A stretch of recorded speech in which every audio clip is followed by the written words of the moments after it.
So I guess I'm going to call my talk Project of Special Merit, the prequel.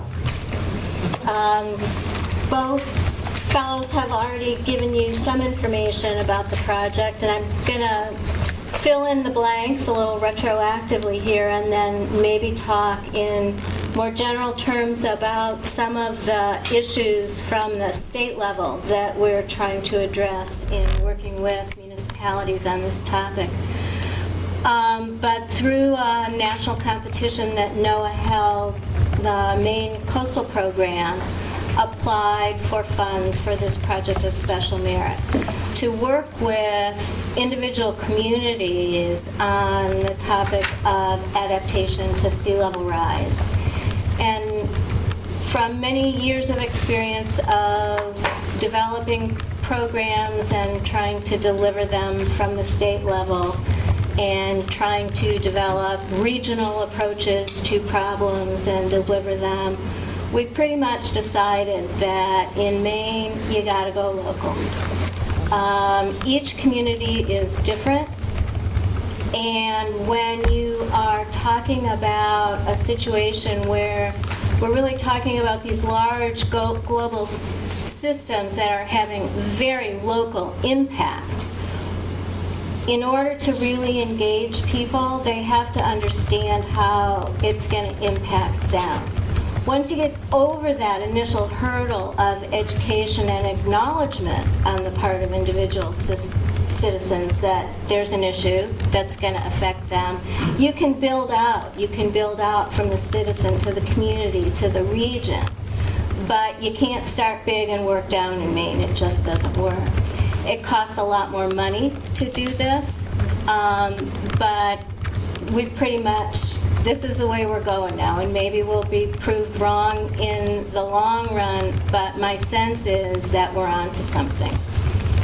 So in our application to NOAA for this project, we propose to work with 3 to 5 communities, that we would provide the best available data and data analysis and technical support, and work with the chosen communities to help them develop community-driven processes in their own community to, as Pete showed you, hopefully reach the initial goal of education, but also hopefully to influence some change at the local level in policy or program.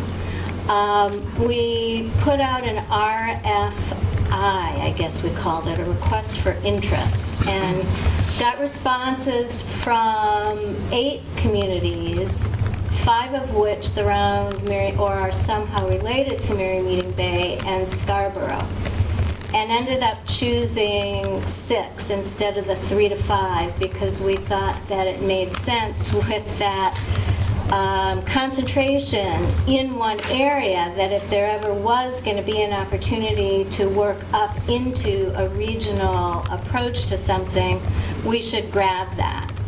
We chose Scarborough because it has the largest extent of coastal marsh in Maine and pretty much north of New Jersey. And the topic that we told NOAA we were going to work on was marsh migration. The other 5 communities are Topsom, Bodenham, Bath, Georgetown, and Phippsburg.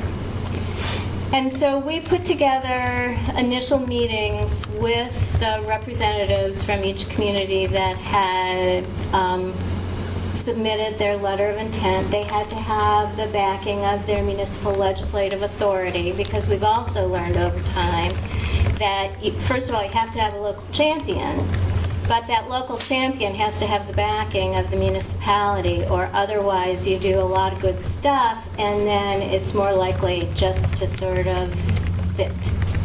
And if you want to eventually become integrated into what's going on in the community, you got to start with some level of support from those folks that hold the reins to that particular process. So not surprisingly, in 5 of the 6 communities, the entity submitting the letter of interest was their Conservation Commission. So makes sense from a lot of different ways. The initial overarching focus was marsh migration. And also, I think it's those folks that are working on natural resource-related issues in their communities that, aside from the emergency management folks and road folks, the natural resource-focused folks are the ones who get it right now. They're seeing the changes. They're seeing what's going on. Most are volunteer communities. The emergency management people are overwhelmed. They have an interest, no time.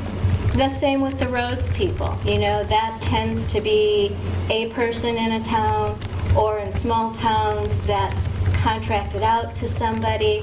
And so to hook into a community through their roads tentacle, that's a little difficult.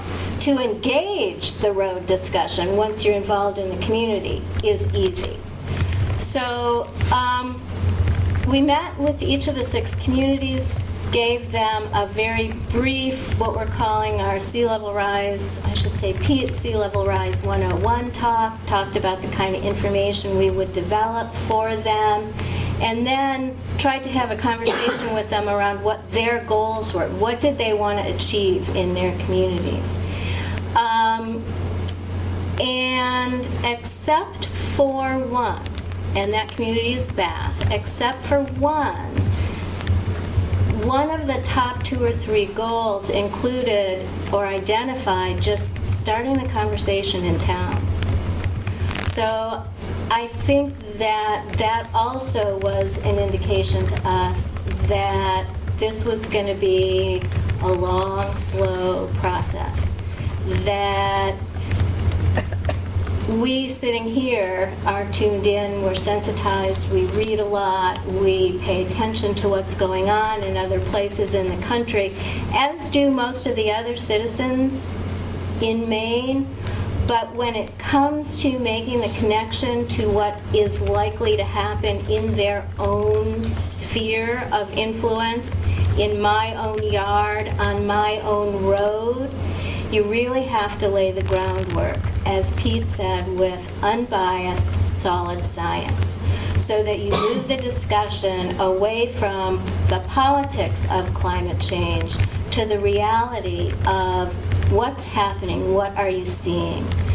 And I'll circle back, the only town that didn't identify town-wide education at the very top was Bath. And we're working with the planner in Bath.